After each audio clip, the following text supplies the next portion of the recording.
Praise the lord. నీ సన్నిధి అనే కార్యక్రమానికి మీ అందరికీ ఆహ్వానమండి. ఈ యొక్క సాయంకాల సమయంలో ఎలా ఉన్నారు? కృంగిపోతున్నారా? ప్రతి చిన్నదానికి బాధపడుతున్నారా?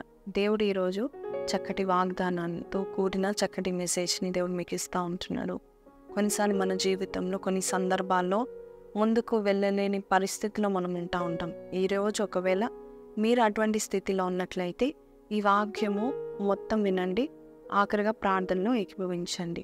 యెషయా గ్రంథము 42వ అధ్యాయము 16వ వచనం నుంచి నేను చదువుతానండి. వారి ఎరుగని త్రోవల్లో వారిని నడిపింతును, వారి ఎదుట చీకటిని వెలుగుగాను వంకర త్రోవలను చక్కగాను చేదును, నేను వారిని విడవక ఈ కార్యమును చేదును. విన్నారు కదండి, దేవుడు ఈరోజు నీతోనే మాట్లాడారు. మీరు ఎరుగని త్రోవల్లో మిమ్మల్ని నడిపిస్తానంట. ఇంకా పైన లైన్లో మనం చూసినట్లయితే గ్రుడ్డి వారిని దేవుడు ఆయన చేపట్టుకొని నడిపిస్తూ ఉంటారు. మన జీవితంలో కొన్నిసార్లు బ్లాక్ అయిపోతుంది, బ్లాంక్ అయిపోతూ ఉంటారు. కొన్నిసార్లు ముందుకు వెళ్ళడానికి ఇష్టపడరు. కొన్ని సందర్భాల్లో మనుషుల అభిప్రాయాల మీద ఎక్కువగా ఆలోచన పెట్టుకుంటూ ఉంటారు. మనుషుల యొక్క నడిపింపులో నడవాలనుకుంటారు. వారి అప్రూవల్ కొరకు చూస్తూ ఉంటారు. అంతే కదండి, కొన్నిసార్లు మనుషులు చెప్పిన దాని సలహాలు సూచనల కొరకు ఎదురు చూస్తూ ఉంటారు. కానీ మనుషులు మిమ్మల్ని నడిపించలేరు, దేవుడు మాత్రమే మిమ్మల్ని నడిపించగలుగుతాడు. ఈరోజు ఈ వాగ్దానము నీ దేవుడైన యెహోవా నీకు ఈ చక్కటి వాగ్దానం ఇస్తూ ఉంటున్నాడు. మీరు ఆగిపోకండి, don't quit, move forward with God. దేవుడు మిమ్మల్ని నడిపిస్తాడు. ఆయన ఆరంభం ఆయనే, ముగింపు ఆయనే, మొదటివాడును కడపటివాడును ఆయనే, ఆల్ఫయు ఒమేగాయు ఆయనే. ఆయన ఆరంభించే పని సంపూర్తి చేసి ఖచ్చితంగా ఆ కార్యము నిరర్ధకము కాకుండా ఫినిష్ చేసేస్తూ ఉంటాడు. ఆ దేవుడు నీ చేయి పట్టుకొని నడిపిస్తాడు. నీవు ఆయనను నమ్ముతున్నావా? మనుషుల్ని ఎక్కువ నమ్ముతూ ఉంటాము.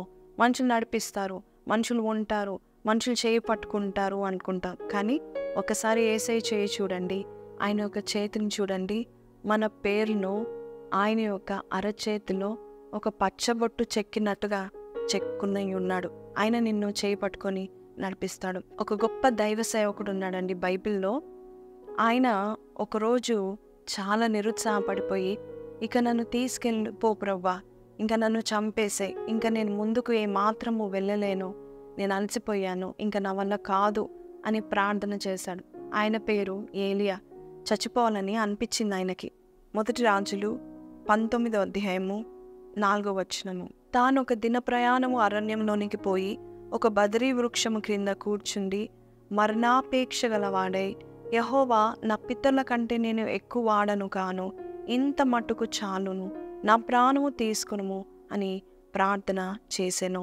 ఇక్కడ మనం చూస్తూ ఉంటున్నాము, ఎంత దీనాతి దీనమైన, నిరుత్సాహమైన, డిప్రెషన్లో ఉన్న ప్రార్థన చేసినట్టుగా మనం చూస్తూ ఉంటున్నాము. నిజమే, కొన్నిసార్లు ఇంత మట్టుకు చాలు, చూసింది చాలు, చేసింది చాలు, ఇంకా నేను ముందుకు వెళ్ళలేకపోతున్నాను, ఇంకా అయిపోయింది నా జీవితము, ఇంకా నేను ఒక్క అడుగు ముందుకు వేయలేను ప్రభువా అని మనం కూడా ఎన్నోసార్లు ప్రార్థన చేసి ఉంటాము. ఏలియా అంత గొప్ప సేవకుడు. అంతకుముందు ఎంత రోషముతో దేవుని కొరకు గొప్ప కార్యాలు చేసిన వాడు. ఒక జెజబేలు రాణి వచ్చి నేను నీ అంత చూస్తాననగానే ఇంత మటుకు చాలు, ఇంకా ముందుకు వెళ్ళలేనని ఒక బదరి వృక్షము దగ్గర ఒంటరిగా కూర్చున్నట్టుగా మనం చూస్తూ ఉంటున్నాము. నిజంగా చెప్పాలంటే ఈ లోకంలో, ఈ ప్రపంచంలో దాదాపు ఎన్ని బిలియన్ మంది ఉన్నాం కదండి, దాదాపు 7 లక్షల మంది ప్రతి సంవత్సరము సూసైడ్ చేసుకుంటారు. దాదాపు 2,80,00,000 మంది డిప్రెషన్లో ఉంటారంట. ఇంకా చెప్పాలంటే యవనస్తులు కార్ యాక్సిడెంట్స్ కంటే కూడా సూసైడ్స్ వల్ల ఎక్కువగా చనిపోతూ ఉంటారంట. ఎందుకు అంటే వారు మానసికంగా కృంగిపోతూ ఉంటారు. నేను ముందుకు వెళ్ళలేనేమో, నేను ఇంకా ఆ మార్గంలో నేను నిలబడలేనేమో, నా బలం సరిపోదేమో, నేను ఇంకా ముందు చూడలేనేమో, నేను ఇంతటితో ఆగిపోవాలేమో అని అనుకుంటూ డిప్రెషన్కి వెళ్తూ ఉంటారు. ఈ ఏలియా కూడా గొప్ప డిప్రెషన్లో ఉన్నాడు. ఇంత మట్టుకు చాలు ప్రభా, నా ప్రాణం తీసుకో అని ప్రార్థన చేస్తున్నట్టుగా మనం చూస్తూ ఉంటున్నాము. But let me tell you, మనం ఎప్పుడైతే బలహీనులుగా ఉండి మానసికంగా కృంగిపోతూ ఉంటామో దేవుని యొక్క బలము, దేవుని యొక్క పవర్ జోక్యం చేసుకుంటూ ఉంటుంది. ఈరోజు దేవుని యొక్క శక్తి నీ జీవితంలో జోక్యం చేసుకొని నువ్వు ఎరుగని మార్గములో దేవుడు నిన్ను నడిపించబోతున్నాడు. చూడండి, ఆ మాటకు, ఆ ప్రార్థనకు దేవుడు ఎలాంటి జవాబు ఇచ్చాడో చదువుదాము. 5వ వచనం చదువుదాము.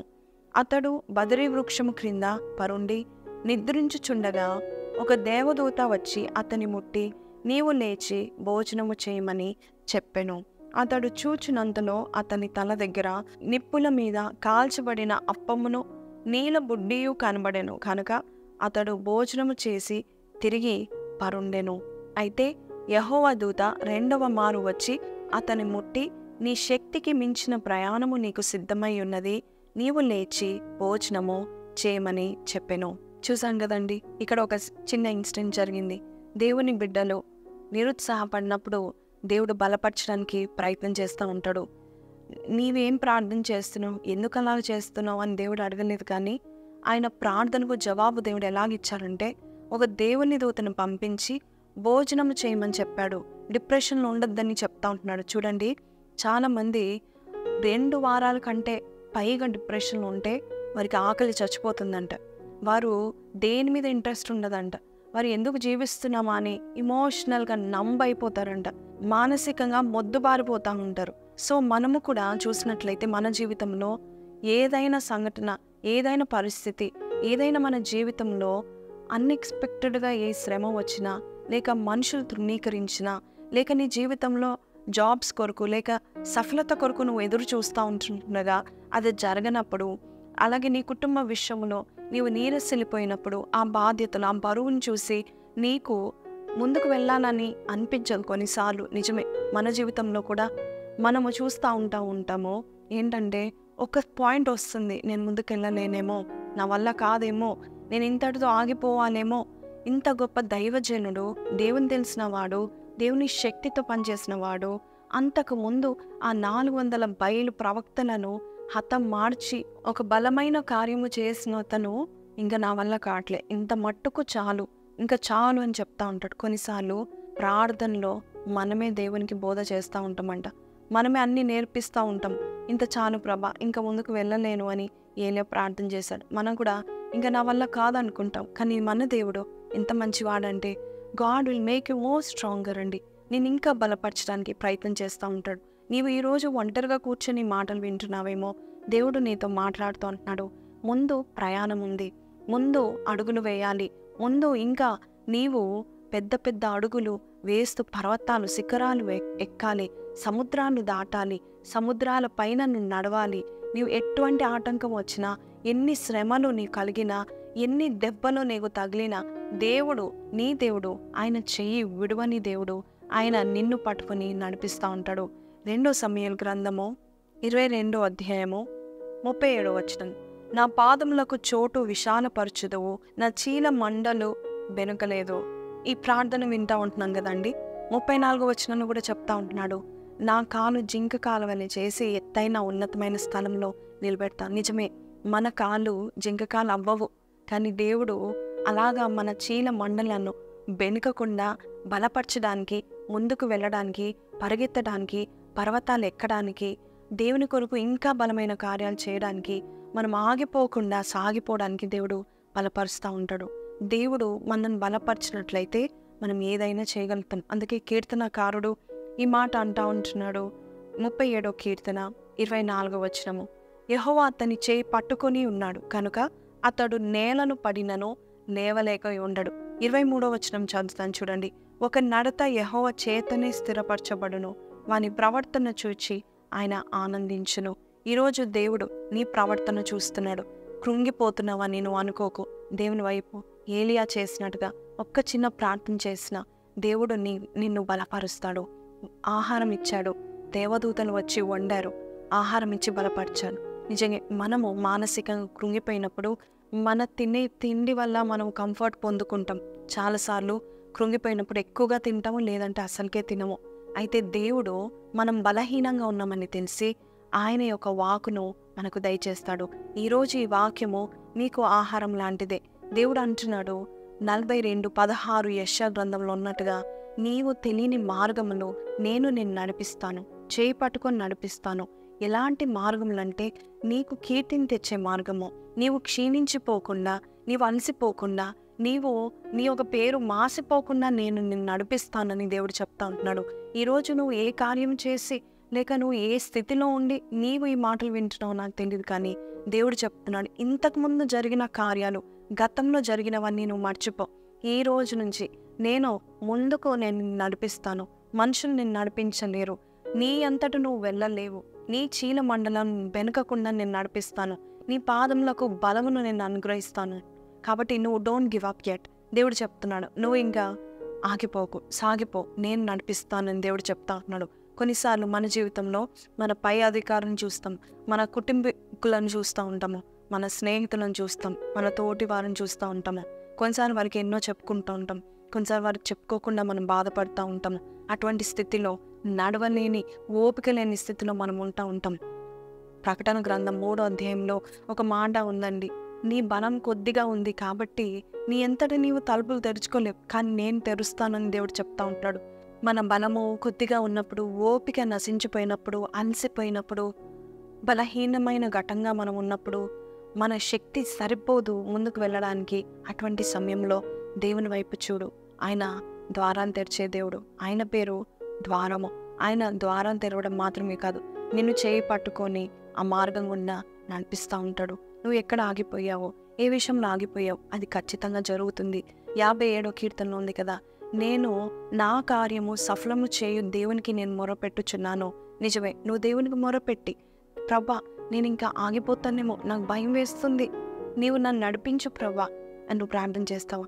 దావీదు వలె, యెహోవా నా బలమా, ఇదిగో నీ వల్లనే నేను ముందుకు వెళ్ళగలను, నీ వల్ల నేను యుద్ధం చేయగలను, నేను ఆగిపోయాను, నీరసిల్లిపోయాను, కానీ ముందుకు నన్ను నడిపించు, నేను క్షీణించిపోకుండా నన్ను నడిపించు, నేను నీరసిల్లిపోకుండా నీవు నీ బలం నాకు దయచేయండి అని ప్రార్థన చేస్తావా? God encourage you through his word. ఈరోజు దేవుడు నీకు ఎంకరేజ్మెంట్ ఇస్తూ ఉంటున్నాడు. నీ కథ ఇంతటితో ముగిసిపోలేదు. Your story is not over yet. This is not the end of the story. నీ స్టోరీ ఇంకా ఉంది. ఇంకా పైకి ఎక్కాలి, ఇంకా పర్వతాలు ఎక్కాలి, ఇంకా మంచి పేరు పొందుకోవాలి, ఇంకా ఎన్నో కార్యాలు చేయాలి. బలహీనమైపోయావు, పేరు మాసిపోతుంది, నన్ను ఎవరు పట్టించుకోరు, నా ఆఫీస్లో అయితే నాకు ఎవరు పని ఇవ్వట్లేదు అని నువ్వు బాధపడకు. ఈరోజు దేవుడు నీతోనే చెప్తా ఉంటున్నాడు, I am going to make you stronger. నేను నిన్ను బలపరిచి ముందుకు తీసుకెళ్ళబోతున్నాను. నేను చేపట్టుకున్నాను కదా, నువ్వు నేలను పడినను తిరిగి లేవకుండా ఉండవు. నేను లేపుతాను, నేను ఉద్ధరిస్తాను, నేను పైకి తీసుకెళ్తాను. నా భుజాల మీద నేను ఎత్తుకొని వెళ్తూ ఉంటాను. నిజమే, మనము నీరసిల్లిపోయినప్పుడు, సొమ్మసిల్లిపోయినప్పుడు, ద్వితీయోపదేశకాండం 1:31, 4:31లో కూడా మనం చూసినట్లయితే దేవుడు తన భుజాల మీద ఇలాగా తన బిడ్డల్ని మోసుకొని వెళ్తున్నట్టుగా నిన్ను మోసుకొని వెళ్తూ ఉంటాడు. ఏలియాను మోసుకొని వెళ్ళాడు. చూడండి, ఇంత మంచి మాట మనం చదువుతున్నాము. 1 రాజులు 19వ అధ్యాయము 8వ వచనం. అతడు లేచి భోజనము చేసి ఆ భోజనపు బలము చేత 40 రాత్రింబగలు ప్రయాణము చేసి దేవుని పర్వతము అని పేరు పెట్టబడిన హోరేబునకు వచ్చాడు. ఈ మాట మనం చూసినట్లయితే దేవుడు ఆయనను ముట్టాడు, లేవనెత్తాడు, దేవదూతల ద్వారా ఆహారం భుజించడానికి ఇచ్చాడు. 2సార్లు మళ్ళా ముట్టాడు, లేపాడు, మళ్ళా ఆహారం భుజించాడు. తర్వాత దేవుడు ఒక మాట అంటా ఉంటున్నాడు. ఏమని చెప్తున్నాడంటే, నీకు శక్తికి మించిన ప్రయాణం ఉంది, లేచి నడువు అంటున్నాడు.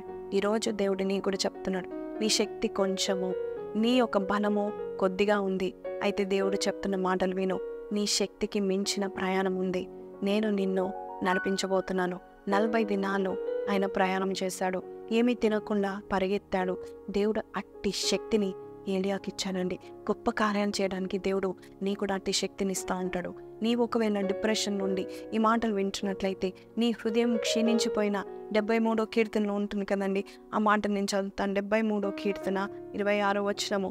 నా శరీరము నా హృదయము క్షీణించిపోయినను దేవుడు నిత్యము నా హృదయం నాకు ఆశ్రయదుర్గమును స్వాస్థ్యమునై ఉన్నాడు. నీ హృదయం క్షీణించిపోయిందేమో, నీ హార్ట్ నీరసిల్లిపోయిందేమో, అవమానాలతో నిందలతో బాధలు పడుతూ ఉన్నావేమో, తృణీకరణతో నువ్వు బాధపడుతున్నావేమో, ఒంటరిగా ఏకాకిగా ప్రతి బరువు నీవే మోసుకుంటున్నావేమో. దేవుడు నీతో చెప్తున్న మాటలు జాగ్రత్తగా విను. నీ హృదయం క్షీణించిపోయినా, నీ ప్రాణము, నీ దేహము కూడా నీరసిల్లిపోయినా కూడా నేనే నీ హృదయానికి ఆశ్రయ స్థానము. నేను నిన్ను ముందుకు నడిపిస్తూ ఉంటాను. నా శక్తి లోపము లేనిది. నా శక్తితో నీవు శక్తి మించి కార్యాలు చేయడానికి నా శక్తి సరిపోతుంది. నా కృప సరిపోతుంది. నా కృపలో నువ్వు ఉన్నావు. నా కృప బయట ఉంటే ఖచ్చితంగా నువ్వు నశించిపోతావు. కానీ నీవు నా కృపలో ఉన్నావు. నీవు నాతో పాటు ఉన్నావు. నేను నీతో ఉన్నాను. నేను నడిపిస్తాను. ముందుకు వెళ్దామా అని దేవుడు అడిగితే నువ్వు ఏ ఆన్సర్ ఇస్తావు? ఎటువంటి జవాబు ఇస్తూ ఉంటావు? ప్రభా, ముందుకు వెళ్దాము. నేను నీతో నడుస్తాను. నీవు నాతో నడుపు. నేను ఎరగని మార్గంలో నన్ను నడిపించు. ఎత్తైన స్థలంలో నన్ను నిలబెట్టు. నీకు ఒక మంచి ఫ్యూచర్ ఉందండి. నీకు చాలా చాలా పెద్ద గొప్ప కార్యాలు చేయడానికి దేవుడు కనిపెట్టుకొని చూస్తూ ఉంటున్నాడు. మేలు ఉద్దేశిస్తూ ఉంటున్నాడు. నీకు ఉపకారం చేయడానికి ఇష్టపడతా ఉంటున్నాడు. ఇప్పటి వరకు అపకారం చూసావేమో, వేదన చేదనుభవం చూసావేమో. నీ చేదు ఎవరికి కనబడకపోవచ్చు, కానీ దేవుడు చూస్తున్నాడు. నీ జీవితంలో సంతోషాన్ని, సమాధానాన్ని, సమృద్ధిని ఇవ్వడానికి ఇష్టపడతా ఉంటున్నారు. ఈరోజు మనుషులు నిన్ను అర్థం చేసుకోకపోయినా దేవుడు నిన్ను అర్థం చేసుకుంటాడు. Be encourage. God wants to encourage you.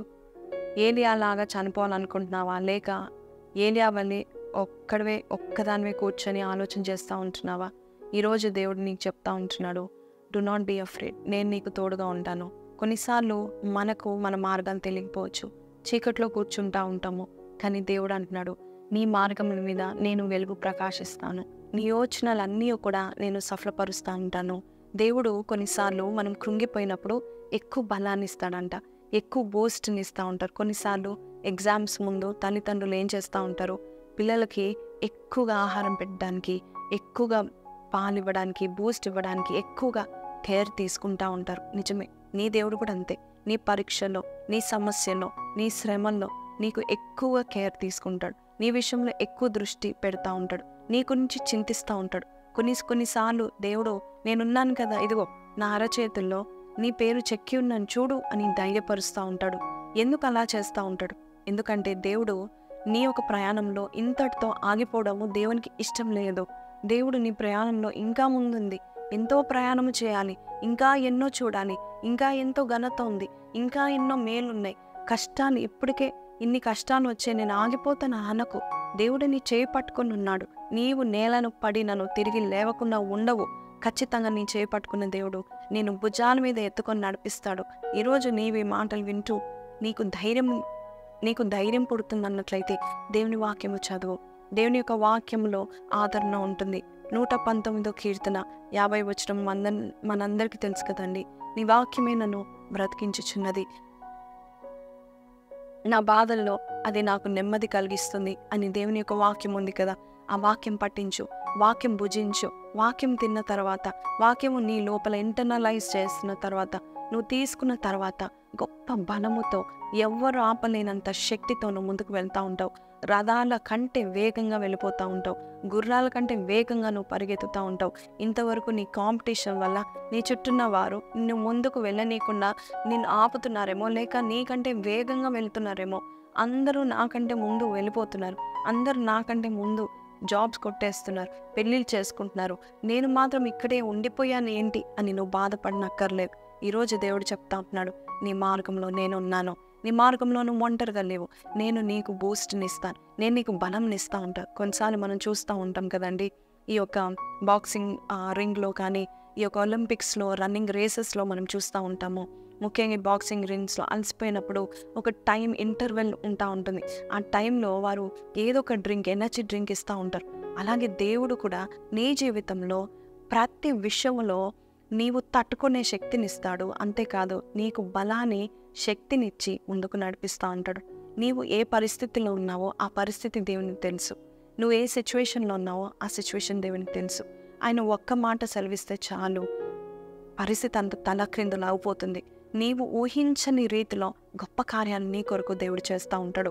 నీకు బలాన్ని ఇస్తాడు. నీ చీల మండలము వెనుకకుండా నడిపిస్తాడు. ఈ మాటలు నీతో మాట్లాడినట్లయితే నాతో పాటు ఈ ప్రార్థనలో ఏకీభవించండి. ప్రభు అయిన యేసయ్య నిన్ను బలపరచబోతున్నాడు. ఆయన శక్తి నీకు బలం ఇవ్వబోతుంది. ఆయన బలమే కాదు, ఆయన పరిశుద్ధాత్మ శక్తిని కూడా దయచేయబోతున్నాడు. దేవుని యొక్క శక్తి, దేవుని యొక్క ఆత్మ నిన్ను ఆదరించబోతుంది. నీవు ఈ ప్రార్థన జెన్యూన్గా, సిన్సియర్గా కన్ను మూసుకొని ఏకీభవించి ప్రార్థించే దేవుడు నీకు రాసిపెట్టిన నీ జీవితంలో అనేకమైన పర్వతాలు ఉన్నాయి, శిఖరాలు ఉన్నాయి, గొప్ప పేరుని తెచ్చే కార్యాలు నువ్వు చేయబోతున్నావు. నీకు తెలియకుండానే దేవుడు నడిపిస్తాడు, నీవు ఊహించకుండానే దేవుడు నడిపిస్తాడు. నేనా ఇంత దూరం వచ్చానా అని అనిపించేటట్టుగా దేవుడు నడిపిస్తూ ఉంటాడు. So if you believe that God is going to do this in your life, దేవుడు ఇది చేస్తాడు అన్నట్లయితే నాతో కలిసి ప్రార్థన ఏకీభవించండి. నీ కొరకు ప్రార్థన చేస్తాను. పరిశుద్ధ మహోన్నతుడగు తండ్రి, స్తుతులకు పాత్రుడా, స్తోత్రార్థ, సర్వశక్తి మంతుడా, సర్వాధిపతి, సర్వాంతర్యామి, సర్వాధికారి, నీకే వందనాలు, స్తుతులు, స్తోత్రాలు చెల్లిస్తున్నాము నైనా ప్రభ. మా జీవితాల్లో ప్రభ తండ్రి కొన్ని సంఘటనలు, సందర్భాల్లో ఆగిపోవాల్సి వస్తుంది, అలసిపోతున్నాము, బరువు దింపాల్సి వస్తుంది. ప్రభ నా వల్ల కాదు, ముందుకెళ్ళలేను, పరిగెత్తలేను, నడవలేను, ఎక్కలేను అంటూ ప్రభ తని ఆగిపోతూ ఉంటున్నాం మేము. ఈరోజు నీవు మా అందరితో మాట్లాడి ఉన్నావు నాయన ప్రభ. అలసిపోకు, సొమ్మసిల్లకు, నీకు బలాభివృద్ధిని కలుగజేస్తాను. ముందుకు అడుగులు వేయు, నువ్వు ఆగిపోవడానికి వీలు లేదు, నీవు వంగిపోవడానికి వీలు లేదు. నేను నిన్ను నడిపిస్తాను, నీ చీల మండలం వెనుకకుండా నడిపిస్తాను, నువ్వు తొట్టిల్లకుండా నడిపిస్తాను, శక్తి లోపం లేకుండా నడిపిస్తాను. నేను అవసరమైతే నా భుజాల మీద వేసుకొని మరి నేను నిన్ను నడిపిస్తానని చెప్పిన మా గొప్ప తండ్రి, నీకే వందనాలనైనా. అవును ప్రభ, కొన్నిసార్లు ప్రభ ఏంటి నా జీవితం ఇలా అయిపోయింది ఏంటి అని అనుకున్న వారితో ప్రభ నువ్వు మాట్లాడిన విధానం బట్టి నీకు వందనాలు. ప్రతి బిడ్డ యొక్క జీవితం నీ దృష్టిలో విలువైనది నాయనా. వారు విలువైన వారుగా నువ్వు చేయబోతున్నందుకు నీకు వందనాలు. వారి జీవితాలను బలపరిచి నూతనపరిచి ప్రభ తండ్రి అనేకమైన కార్యాలు అయా నువ్వు చేస్తావని నమ్ముచు యేసు పరిశుద్ధ నామములో అడిగి వేడుకొంచున్నాం తండ్రి, ఆమేన్. సో విన్నారు కదండి, మీరందరూ నాతో పాటు ప్రార్థనలు ఏకీభవించారని నమ్ముచున్నాను. ఈ వాక్యం ద్వారా మీరు ఎంకరేజ్ చేయబడినట్లయితే ఆగిపోకండి, సాగిపోండి. I encourage you to go forward in life. మనము ఎప్పుడు కూడా మరి స్టెప్ దగ్గర మనము ఎప్పుడు కూడా కింద అడుగులో ఆగిపోకూడదు. దేవుని మనం ఆగిపోవాల్సి వచ్చినా కూడా నీ చేతులు పైకి చూపాలి. దేవుని వైపు చూపి, ఇదిగో ప్రభా నా చేతులు బలపరచండి, నన్ను వాడుకోనండి. నెహెమ్యా కూడా అలాగే ప్రార్థన చేశాడు. ఇదిగో మా చేతులను బలపరచండి అని ప్రార్థన చేశాడు. 52 రోజుల్లోనే ఎవ్వరు కట్టలేనంతగా దేవుడు నెహెమ్యాను వాడుకొని ఆ యొక్క యెరూషలేము గోడలను కట్టడానికి వాడుకున్నట్టుగా మనం చూస్తున్నాము. అలాగే మీరు ఏ గోడలు కడతారో, ఎన్ని పర్వతాలు ఎక్కుతారో, ఎన్ని సముద్రాలు దాటుతారో మాకైతే తెలియదు, కానీ దేవునికి బాగా తెలుసు. మీ అందరికీ గొప్ప ప్రణాళిక అయితే ఉంది. కాబట్టి ఖచ్చితంగా ప్రార్థన చేస్తూ వాక్యం చదవడం మర్చిపోకండి. నిరుత్సాహపడినప్పుడు ప్రార్థన చేయండి, గొప్ప బలాన్ని, ధైర్యాన్ని మీరు పొందుకుంటారు. ఈ వాక్యం మీతో మాట్లాడినట్లయితే why don't you like, share and subscribe this video. అలాగే అనేకులకు షేర్ చేయండి. ఈ మా సేవలో పాల్పొందుకునండి. ఒకవేళ దేవుడు మిమ్మల్ని ప్రేరేపించినట్లయితే, దేవుడు ప్రేరేపించిన కొలది దేవునికి ఇచ్చి ఈ సేవలో పాల్పొందుకునండి. మళ్ళా కలుద్దామండి వచ్చే వారము ఇంకొక మెసేజ్తో నేను మీ ముందుంటాను. అంతవరకు సెలవు. Have a blessed day. Good night. Praise the lord.